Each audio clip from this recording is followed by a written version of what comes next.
श्रीमद् भागवत महापुराण एकादश स्कंद अध्याय 24 सांख्य योग। भगवान श्री कृष्ण कहते हैं, प्यारे उद्धव, अब मैं तुम्हें सांख्य शास्त्र का निर्णय सुनाता हूँ।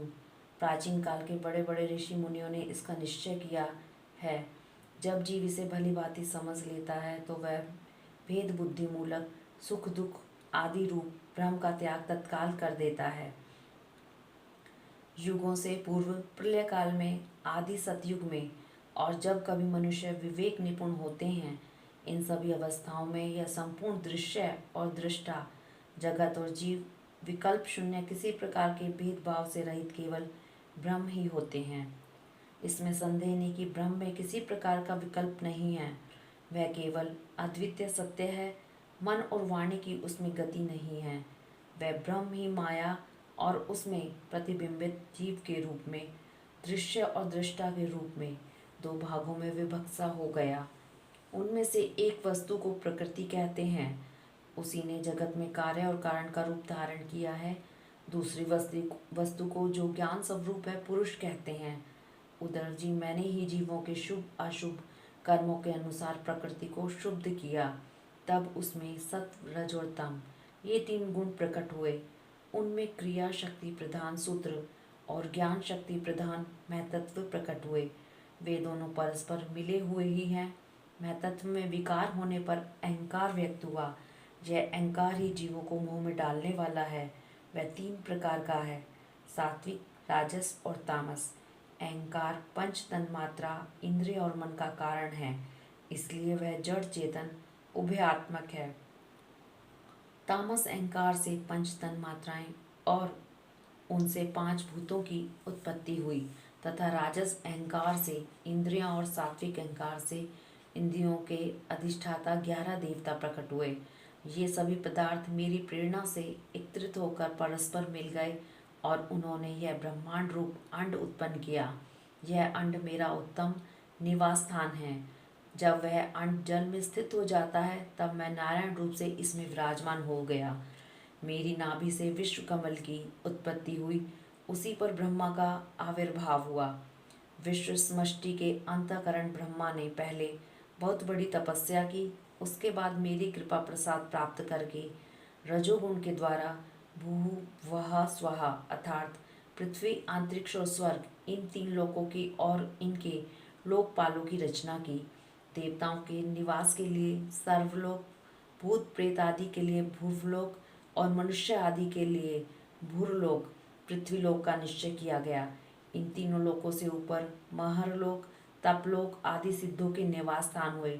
सृष्टि कार्य में समर्थ ब्रह्मा जी ने असुर और नागों के लिए पृथ्वी के नीचे अतल, वितल, सुतल और 7 पाताल बनाए।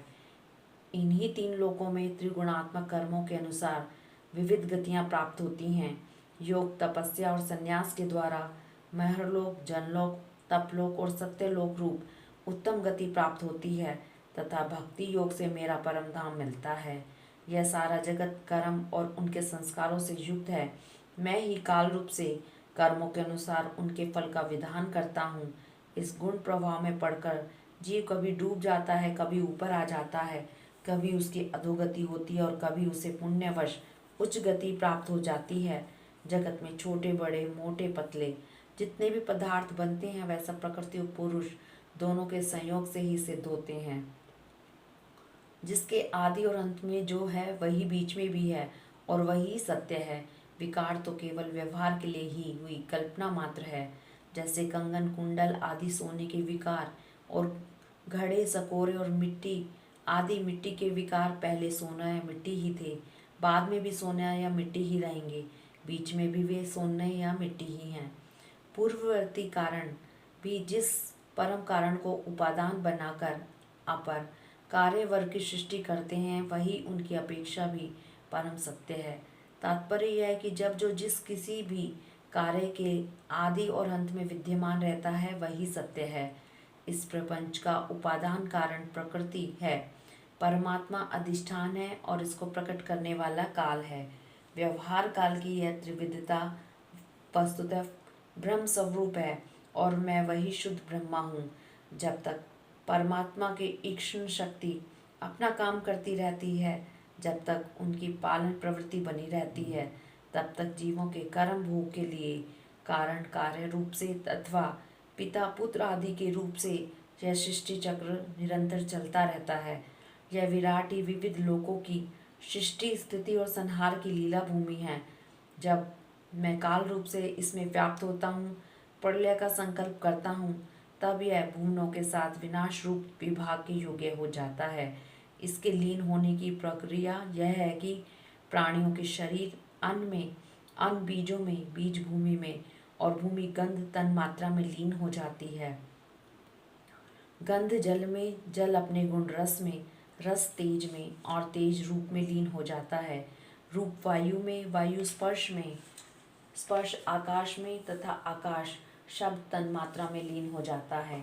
इंद्रियां अपने कारण देवताओं में और अंततः राजस अहंकार में समा जाती हैं।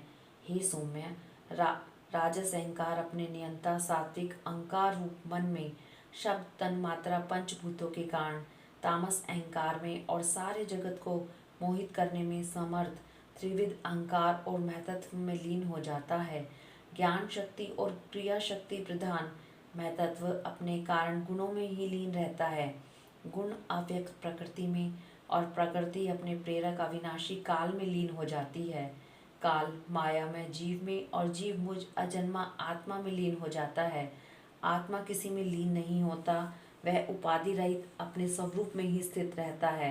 वह जगत की सृष्टि और लय का अधिष्ठान एवं अवधि है। उधर जी जो इस प्रकार विवेक दृष्टि से देखता है, उसके चित्त में यह प्रपंच का भ्रम हो ही नहीं सकता। यदि कदाचित उसकी स्फूर्ति हो भी जाए तो वह अधिक काल तक हृदय में ठहर कैसे सकता है? क्या सूर्योदय होने पर भी आकाश में अंधकार ठहर सकता है? मैं कार्य और कारण दोनों का ही साक्षी हूँ। मैंने तुम्हें सृष्टि से प्रलय और प्रलय से सृष्टि की सांख्य विधि बता दी।